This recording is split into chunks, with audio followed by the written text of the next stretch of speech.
राम राम भाई। राम राम भाई। पहले से तो काफ़ी इम्प्रूवमेंट है आप में जब से थाईलैंड से आए हो। हाँ भाई, थोड़ी बढ़िया सी ट्रेनिंग हुई है, उड़े अच- मज़ा आ गया। हाँ, तो मैं भी जाने की सोच रहा था, पर मुझे ये नहीं पता कि जाऊँ कैसे और क्या खर्चा आएगा वहाँ पे जाने का। चल भाई, मैं बता दूंगा, पूरी डिटेल में बताता हूँ। आजा। राम राम भी सारा ने। तो भाई स्वागत है आपका एक और वीडियो में।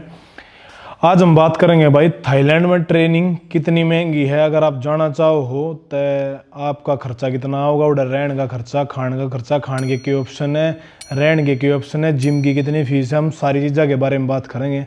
तो वीडियो में लास्ट तक बने रही हो। अगर कोई जाना चाहो तो उसके सारे डाउट क्लियर कर दूंगा। वो इंडिया से प्रिपेयर होकर जा सकेगा कि उसने क्यों कर प्रोसेस करना है, अपनी सारी चीज़ क्यों कर मैनेज करनी है। सब तो पहली चीज़ आवे टिकट, क्योंकि वीज़ा थाईलैंड में लागता नहीं। आपने ऑन अराइवल मिलेगा वीज़ा, 2 महीने का 60 दिन का स्टे आप कर सको हो एक बारी में। और अगर आप उन्हें बढ़वाना चाहो तो आप 2-3 हज़ार बाद देकर आप उसने 1 महीना और एक्सटेंड करवा सको, मतलब आप 3 महीना रह सको। टिकट मतलब मोस्टली 10 हज़ार हम एवरेज लगा कर चल रहे हैं एक साइड की, दोनों साइड की 20 हज़ार 22 हज़ार। वो डिपेंड कर आप किस सीजन में चलना रहे हो, क्योंकि ईबीओ सीजन है नवंबर दिसंबर जनवरी फरवरी, ये उनका पीक सीजन है। तो इस टाइम पे थोड़ी सी महंगी मिलेगी टिकट। अगर कति थोड़े से ऑफ सीजन में जाओगे तो उस टाइम पे आपने 7-8 हज़ार तक भी आपने टिकट मिल सके, मतलब 15-16 हज़ार में आपका अप डाउन हो सके।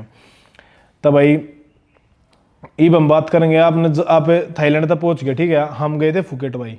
फुकेट थोड़ा सा ज़्यादा अच्छी जगह है, जिम थी, वर्कआउट करनी थी। बैंकॉक पता है ये सब थोड़ी सी ज़्यादा बदनाम है, आप सब ने भी हुआ थाईलैंड के नाम तो लोग आए दिमाग में आवे एक चीज़ है। बाकी स्पोर्ट्स कल्चर बहुत बढ़िया उड़ेगा, जिसके बारे में हम आगे बात करेंगे। तो भाई थाईलैंड पहुंच गए। सबसे पहला आप कोई ना कोई अपना इधर ते इंडिया ते कोई होटल बुक करके चलो, 1-2 दिन के नाम का स्टे करनी थी, क्योंकि जाते आपने रूम नहीं मिलेगा, क्योंकि रूम ढूंढने में टाइम लगेगा। तो भाई सबसे पहला हम बात करेंगे जिम की। जिम सिलेक्शन भाई हमने जो चूज़ करी थी, हमने करी थी टाइगर मुआ थाई। हम 1-2 छोटी जिम में और गए थे, अच्छी है नो डाउट, सारी जिम उड़ा अच्छी है। टाइगर मुआ थाई चूज़ करने का रीज़न ये था कि उसमें भाई बहुत ज़्यादा फैसिलिटी थी और उसमें बहुत सारी क्लास थी, जिसकी वजह से हमने भाई थोड़ी फ्लेक्सिबिलिटी मिल जाती। और एक चीज़ और भाई, करेंसी आप लेकर जाओ तो आप इंडिया ते यूएसडी लेकर जाइए, जिसने आप मतलब थाईलैंड में बहुत सारी जगह आपने मनी एक्सचेंज मिल जाएंगे। यूएसडी लेकर जाओगे तब वो एक्सचेंज रेट उनका अच्छा मिलेगा। अगर आप रुपये लेकर जाओगे तो उनका एक्सचेंज रेट आपने अच्छा नहीं मिलेगा। तो यह थोड़ी सी एक प्रो टिप थी आपकी भाई, कि अगर आप थाईलैंड जाना रहे हो तो यूएसडी लेकर जाइए। इंडिया ते एयरपोर्ट पर ले लियो, बाहर ले लियो, कहीं से भी ले लेना, यूएसडी लेकर जाना। और थाईलैंड में एक चीज़ और मैंडेटरी है कि आपने 20 हज़ार बात कैरी करने हुए हैं कैश। बोल रहा है भाई, एक बार पूछी थी, मतलब जब 2 बार गया हूँ मैं, एक बार तो पूछी थी कि भाई 20 हज़ार बात आप कैरी कर रहे हो या नहीं कर रहे। मतलब इतना उनकी रिक्वायरमेंट है वीज़ा की। अरे एक आपने जान तो पहला हमने बहुत बड़ी दिक्कत हुई थी, हम टिकट काउंटर पर खड़े थे और एक अराइवल फॉर्म हुआ है, अगर थाईलैंड का अराइवल फॉर्म, वो आपने फिल पहला कर लेना। उसमें सारी डिटेल भरनी पड़ेगी, आपने कहाँ स्टे करोगे, कितने दिन का स्टे करोगे, किस तारीख की आपकी रिटर्न टिकट है, रिटर्न टिकट आपने पहला ही करानी पड़ेगी। तो वो चीज़ थोड़ा सा ध्यान रखिए अगर आप जानना रहे होते हैं। तो ये हम भाई जिम की फीस पे, जिम की फीस थी, अगर आप छोटी जिम में जाओगे तो वाड़ा आपने 5-6-7-8 मतलब 10 हज़ार बात के अंडर आपने एक ठीक ठाक सी जिम मिल जाए। अगर आप कति टाइगर मुआ थाई जिस जिम में जाना चाहो, टाइगर मुआ थाई ने बहुत सारे लोग बोला कि हाइप्ड जिम है, वैसी जिम है नहीं, पर ऐसा कुछ भी नहीं है भाई, बहुत अच्छी जिम है। आपने बहुत सारी क्लास मिलेगी, सुबह 8 बजे से लेकर शाम के 8 बजे तक ही बहुत सारी क्लास, आप कोई भी क्लास कर सको उसमें गए। और कोच भी बहुत अच्छे हैं उसके, स्ट्रेंथ कंडीशनिंग के, बॉक्सिंग के भी 3-4 कोच हैं। और मतलब कुल मिला के वर्थ इट है जो मन लग गया। बाकी एक उड़ा लोयंस भी है, जिस हम स्ट्रीट में रहा करते, उसने फिटनेस स्ट्रीट के हैं, जिस स्ट्रीट में टाइगर मुआ था ये तय उसकी 6 हज़ार बात थी, तय 6-2-12 मतलब 15-16 हज़ार के करीब उसकी फीस थी। पर उसमें सुबह शाम मुआ था ही ओवर मॉर्निंग, उसमें आफ्टरनून में हो थोड़ी सी MMA class, proper MMA class, पर वो थोड़ा सा फोकस मुआ थाई पे कर रहे हैं। आपने टाइगर मुआ थाई में एमएमए की बहुत सारी क्लास मिल जाएगी, जो proper MMA wrestling, MMA striking, MMA BJJ, ये हर चीज स्पेसिफिक क्लास हो हर चीज की। हम भाई मेरे हिसाब से लगा के चल रहे हैं, खर्चा मेरा कितना हुआ था, हमने हर चीज मतलब अच्छी वाली चूज करी थी। तो हमने 13 हज़ार बात फीस पे करी थी, जिसमें जो कि हमारे हो गए 35,000 रुपये। 35,000 रुपये हो गए जिम के, है ना। और उसके बाद टैक्सी आपने मिल जाएगी 700 बात की मिलेगी। आपने फुकेट एयरपोर्ट पे गए जहाँ पे हम रहते थे उधर की, वो करीबन हो जाए 7 दूनी 14, मतलब 2,000 के करीब की आपने टैक्सी मिलेगी एक साइड की। तो और टैक्सी आप बोल्ट ऐप आवा है उधर, है ना। बोल्ट ऐप यूज कर सको, आप सिम लेना चाहो ले सको। अगर सिम नहीं लेना चाहते तो आप दो एयरटेल का नंबर होना चाहिए, उसमें रिचार्ज करवा लो। बाकी सिम ज़्यादा बेनिफिशियल पड़ेगी क्योंकि सिम का थोड़ा सा प्राइस भी कम पड़ा है, एयरटेल का बिल बहुत ज़्यादा आ जाएगा। बाकी एयरटेल मतलब चल रहा है थाईलैंड में और भी बहुत सारी कंट्रिया में। अगर आप दो एयरटेल है तो आप दो एक प्लस पॉइंट है कि आपने उड़ा जाके बोल्ट पर आप अपनी खुद तक टैक्सी बुक करियो, और जब आप अपने स्टे पे जित भी जाना चाहो उड़ जा उसको। इब भाई जिम होगी मारी, है ना। इब जिम के बाद दूसरी चीज़ आओगी रहना भाई। अगर आपने रहना कितना है जिम के अंदर रहोगे तो भाई 13,000 बात है। जिम के अंदर एक आपने छोटा सा कमरा मिलेगा, कितना बताऊं, मतलब एक सिंगल बेड है, उसके साइड में थोड़ी सी जगह, एक छोटा सा वार्डरोब और अटैच लेटरिन बाथरूम, बस इस तरह फालतू कुछ नहीं है। बहुत छोटा सा रूम है, वो आपने मिल 33-34,000 रुपये, जो कि बहुत ज़्यादा एक्सपेंसिव है भाई। मतलब यार मेरे दौरे भी ठीक ठाक पीसे है, जब भी मैं अंदर नहीं रहा यार टाइगर मुआ था, क्योंकि मैंने भी रहा है वर्थ इट ना इतने रुपए देने एक रूम तो, है ना। उसके बाद आपने बहुत सारे रूम के ऑप्शन मिल जाएंगे, जित आपने 7-8 हज़ार में एक अच्छा सा रूम मिल जाएगा, जिसमें आपने किचन भी फ्री मिलेगा ना। किचन में आप गैस वूस कितनी भी यूज़ कर सको, अपना खुद खाना बनाना चाहो होते हैं। और उस रूम में 2 बंदे रह सके, 8,000 बात में मिलेगा। तय स्प्लिट हो सके 4-4 हज़ार बात। तय हमने लिया था एक डोम लिया था हमने, उसमें 5 बेड थे, जो कि हमने 14,000 बात का लिया था। वो डोम भाई हमने पड़ा था 38,000 का। हम थे 5 बंदे, तय स्प्लिट कर सको तुम भाई कितना एकदम। उसके बाद भाई फिर आएंगे फूड पे। अगर आप नॉन वेजिटेरियन हो तो आपकी बल्ले बल्ले है। अगर आप वेजिटेरियन हो तो थोड़ी सी प्रॉब्लम हो सके है, क्योंकि वेजिटेरियन और वेगन फूड थोड़ा सा एक्सपेंसिव है उधर, है ना। आपने बहुत सारे कैफे मिल जाएंगे, बहुत सारी वैरायटी, आपने डाइट जो प्रॉपर एक मील बना कर देंगे आपने न्यूट्रिशन वैल्यू के हिसाब से। अगर आप खुद बनाना चाहो तो आपने रूम के साथ में किचन भी मिलेगा, आप उसमें भी बना सको। तो भाई खाने का आपने खर्चा आपका मंथली पड़ेगा। अगर आप खुद ले कर बनाओ तो मेरे हिसाब से 5,000 बात में आपका बढ़िया मील प्रिपेयर हो जाएंगे। अप्रोक्स 14,000 रुपये, 13,500 रुपये हुए।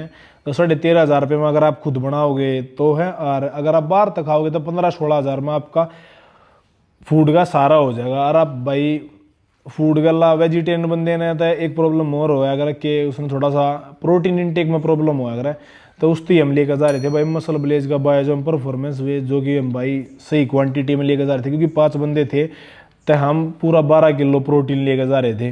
तो भाई मसल ब्लेज बायोजम परफॉर्मेंस वे ना भाई थाईलैंड में मेरी बहुत ज़्यादा हेल्प करी मेरा प्रोटीन इनटेक पूरा करने में।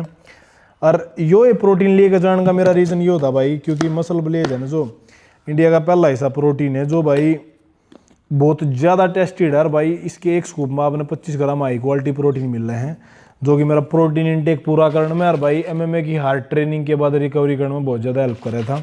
तो इससे हमारे हम तो भाई अपना 12 किलो लेकर जा रहे थे, 4-5 डब्बे लेकर जा रहे थे। अगर आप सब ने भी लेना है तो आप मसल ब्लेज की ऑफिशियल वेबसाइट या ऐप पे जाकर ले सको हो, और डिस्काउंट की कोड यूज़ कर सको हो, अंकित MB।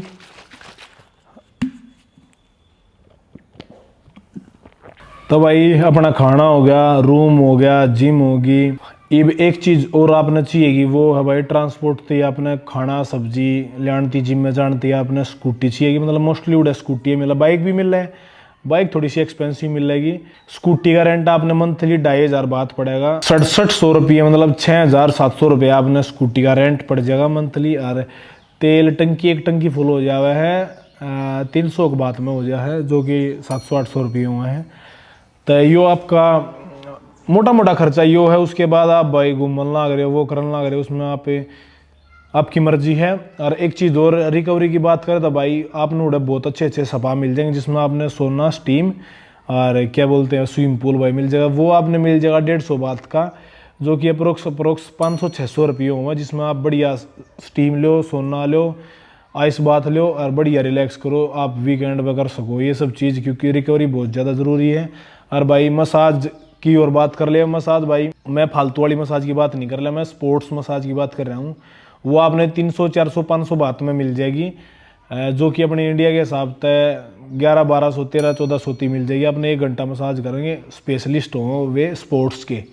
मैं थारे वाली मसाज की बात नहीं कर रहा था, गलत मत सोचियो ना, मैं प्योर मसाज की बात कर रहा हूँ जो एक एथलीट ने नीड हो, डीप टिश्यू मसाज। तो भाई यो इतना सा खर्चा है। और भाई अगर आप स्कूटी ले रहे हो और आप दो रहे इंडियन लाइसेंस है तो इंडियन लाइसेंस वैलिड नहीं है, आपने पुलिस या पकड़ लेगा। बेसिक हेलमेट भी पहन रहे हो, क्योंकि बाहर के फॉरनर ने देख के वे पकड़े हैं। और उस तो बचने का एक तरीका है, 500 बात आपने देने पड़ेंगे भाई पुलिस वाले तो जब आपने छोड़ेगा। और बढ़िया जगह भाई घूमने फिरने की भी आपने बढ़िया रिलैक्स, बहुत स्लो लाइफ है उधर की ना कोई रश है, आपने बढ़िया फील होगा। और वर्कआउट करना लग रहे हो, जिम करने जाओ, कुछ भी करने जाओ आप कर सको, बहुत अच्छी जगह है। इंजॉय भी करो, बढ़िया मेहनत करो। और अब हम बात करेंगे भाई उधर जाने का रीज़न क्या था। MMA कल्चर भाई इंडिया में भी बहुत ग्रोइंग स्टेज पे है ना, याडा इतना बड़ा इंफ्रास्ट्रक्चर इस स्पोर्ट का ना। बॉक्सर अपने पास बहुत अच्छे हैं, रेसलर अपने बहुत अच्छे हैं, पर BJJ भी है अच्छा, पर वो है ना उस तरह की जिम नहीं है, बहुत ज़्यादा कमर्शलाइज है इंडिया में ये सब चीज़ है ना। तो उधर थोड़ा सा वो प्रोफेशनली इन चीज़ा नले में है। अगर आप कुछ सीखना चाहो तो आपने प्रॉपर सिखाने की कोशिश करें हैं। ये मैं थोड़ा सा एक्सपीरियंस शेयर करूँ अपना। तो भाई अगर मैं इंडिया में करूँ था ना, तो मैं जो कर रहा था उस डिटेल्स पर कोई फोकस ना कर रहा था भाई। एक मेरी डिटेल जो मेरे बेसिक है उन पर कोई ध्यान ना देता रही, मैं उधर कर रहा था जब। तो उधर भाई मेरे डिटेल और मेरी जो माइनर भी मिस्टेक है उन पर बहुत बार काम कराया गया, जिस तरह थोड़ी बहुत इम्प्रूव हो पाई। तो ये रीज़न था। और एक वीडियो भाई हम ज़रूर बनाएंगे कि भाई मोस्ट ऑफ दी एथलीट है अपने, जो भी एथलीट है वे फॉरेन में जाकर क्यों ट्रेनिंग करे, क्योंकि आपने बेरा हुआ नीरज चोपड़ा भाई हो गया और भी जितने भी एथलीट हो गए सब बाहर कर। नीरज चोपड़ा भाई जो करे स्विट्जरलैंड में कराया करे। मोस्ट ऑफ दी एथलीट अगर इंडिया में करने भी लाग रहे हैं तो कोई भी गेम आगा, कॉमनवेल्थ गेम, एशियन गेम, कोई भी गेम आगा, उस तो पहले वे बाहर कैंप क्यों करे हैं, उन सब चीज़ों के बारे में एक डिटेल वीडियो बाद में बनाऊंगे। फिलहाल भाई आज की वीडियो यही थी। अगर आपने बढ़िया लगी हो तो वीडियो ने लाइक कर दियो, चैनल ने सब्सक्राइब कर दियो और एक बढ़िया सा कमेंट छोड़ दियो। अगर आप फिर भी कोई क्वेश्चन रह गया हो तो आप कमेंट करके बता सको हो, मैं उसका रिप्लाई करके आपने बता दूंगा। बस भाई जाते जाते फिर एक के बात कहूँगे, बोले बाबा जैसा किसी में दम नहीं और देसी किसी से कम नहीं। बोल शंकर भगवान की जय।